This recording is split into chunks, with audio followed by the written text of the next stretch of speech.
ఇవాళ మద్య నిషేధం చేసి ఓట్లు అడుగుతాను, సంపూర్ణ మద్య నిషేధం చేసి ఓట్లు అడుగుతున్నానన్న హామీపై జగన్ మాట తప్పాడు, మడమ తిప్పాడు. నాసిరకం మద్యంతో జగన్మోహన్ రెడ్డి ప్రజల ప్రాణాలు మానాలు హరించే పరిస్థితి ఈ రాష్ట్రంలో ఉంది. మద్యపాన నిషేధంపై మాట తప్పి మడమ తిప్పి నాసిరకం మద్యం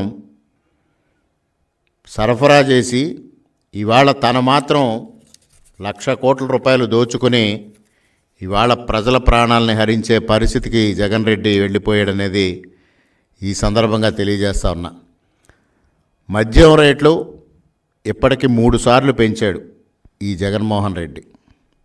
57 నెలల పాలనలో సుమారు 2,00,000 కోట్ల నాసిరకం మద్యం అమ్మి దానిలో 1,00,000 కోట్ల రూపాయలు తాడేపల్లి ప్యాలెస్కి చేర్చుకున్నాడు ఈ జగన్ రెడ్డి.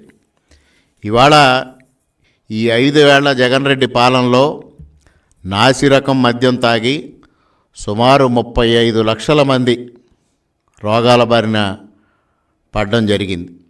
అందులో దాదాపు 30,000 మంది ప్రాణాలు కోల్పోయి వారి భార్యల మాంగల్యాలు మంట కలిసిపోయిన పరిస్థితి.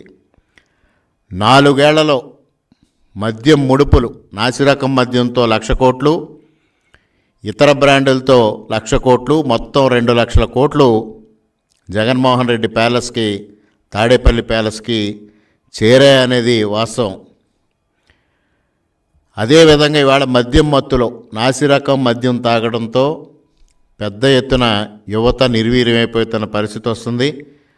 మద్యం మత్తులో అత్యాచారాలు, గ్యాంగ్ రేపులు, హత్యలు పెరిగిపోయిన పరిస్థితి ఇవాళ ఆంధ్రప్రదేశ్ రాష్ట్రంలో చవి చూస్తూ ఉన్నాం. ఎంత దారుణమైన పరిస్థితి అంటే రోడ్డు పక్కన కూరగాయల దుకాణాలు కానీ, చివరికి సోడాలు అమ్ముకునే షాపుల్లో కూడా ఈవేళ గూగుల్ పే కానీ లేదు ఫోన్పేలతో డిజిటల్ చెల్లింపులు జరిగే ఈ రోజుల్లో మద్యం షాపుల్లో మాత్రం నగదు మాత్రమే చెల్లించాల్సిన పరిస్థితి ఇవాళ జగన్ రెడ్డి ఈ ఆంధ్రప్రదేశ్ రాష్ట్రంలో సృష్టించాడు. మద్యంపై వచ్చే ఆదాయాన్ని 15 ఏళ్లకు తాకట్టు పెట్టి 39,705 కోట్లు అప్పులు తెచ్చి బ్యాంకులకి మందుబాబులను కూడా తాకట్టు పెట్టిన గనుడు ఈ జగన్ రెడ్డి. అదేవిధంగా రాష్ట్రంలో గంజాయి, డ్రగ్సు మాఫియా విచ్చలవిడిగా చెలరేగిపోతుంది. గంజాయి అక్రమ రవాణాలో ఏపీ మొదటి స్థానంలో ఉంది.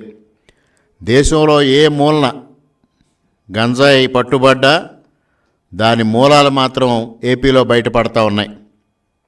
రాష్ట్రంలో విచ్చలవిడిగా మద్యం, గంజాయి, నాటుసారా వల్లే ఇవాళ మహిళలపైన కానీ సాక్షాత్తు చిన్నపిల్లలపైన కూడా అత్యాచారాలు చేసే దౌర్భాగ్యమైన పరిస్థితికి ఇవాళ ఈ రాష్ట్రం చేరిపోయిందంటే అది జగన్ రెడ్డి సాధించిన ఘనత అని కూడా ఈ సందర్భంగా చెప్పక తప్పదు. మద్యం అక్రమ వ్యాపారం మొత్తం జగన్ రెడ్డి, పెద్దిరెడ్డి, విజయసాయిరెడ్డి ఈ ముగ్గురు సిండికేట్ల ద్వారానే జరుగుతూ ఉంది. ఇవాళ ఈ రాష్ట్రంలో మద్యం మహమ్మారికి వీరు ముగ్గురే బాధ్యత వహించాల్సిందిగా ఈ సందర్భంగా మేము డిమాండ్ చేస్తూ ఉన్నాం. అదేవిధంగా ఇవాళ రాష్ట్రంలో 4 లక్షల బెల్ట్ షాపులు, మొబైల్ షాపులు పెట్టించి ప్రజల రక్తమాంసాలతో జగన్ రెడ్డి, పెద్దిరెడ్డి, విజయసాయిరెడ్డి ఆడుకుంటూ ఉన్నారు. అదేవిధంగా జగన్కి 2,00,000 కోట్లు ముడితే ఎక్కడికక్కడ స్థానిక నాయకులు, వైఎస్ఆర్సీపీ నాయకులు మద్యం పేరుతో, నాసిరకం మద్యం కానీ బెల్ట్ షాపుల పేరుతో 1,000 కోట్లు దోచేశారు. ఈ నాసిరకం మద్యం పోవాలి, మహిళల మాంగల్యాలు కాపాడబడాలి, అత్యాచారాలు, హత్యలు పోవాలి అంటే దీనికి ఒకటే మార్గం, జగన్ పోవాలి, చంద్రన్న రావాలి. రాష్ట్ర ప్రజానీకానికి మేమందరం విజ్ఞప్తి చేసేది, ప్రతి ఒక్కరూ అర్థం చేసుకోవాల్సింది ఈ పరిస్థితి ఈ నాసిరకం మద్యం పోవాలి, మహిళల మాంగళ్యాలు నిలబడాలి, అత్యాచారాలు హత్యలు ఈ రాష్ట్రంలో పోవాలి అంటే జగన్ పోవాలి, చంద్రన్న రావాలి.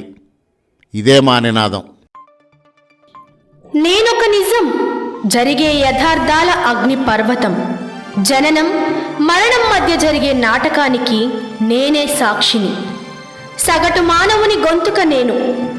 మీ అందరి కోసం ప్రతి గడియ పనిచేస్తూ గళం వినిపించే G9 న్యూస్.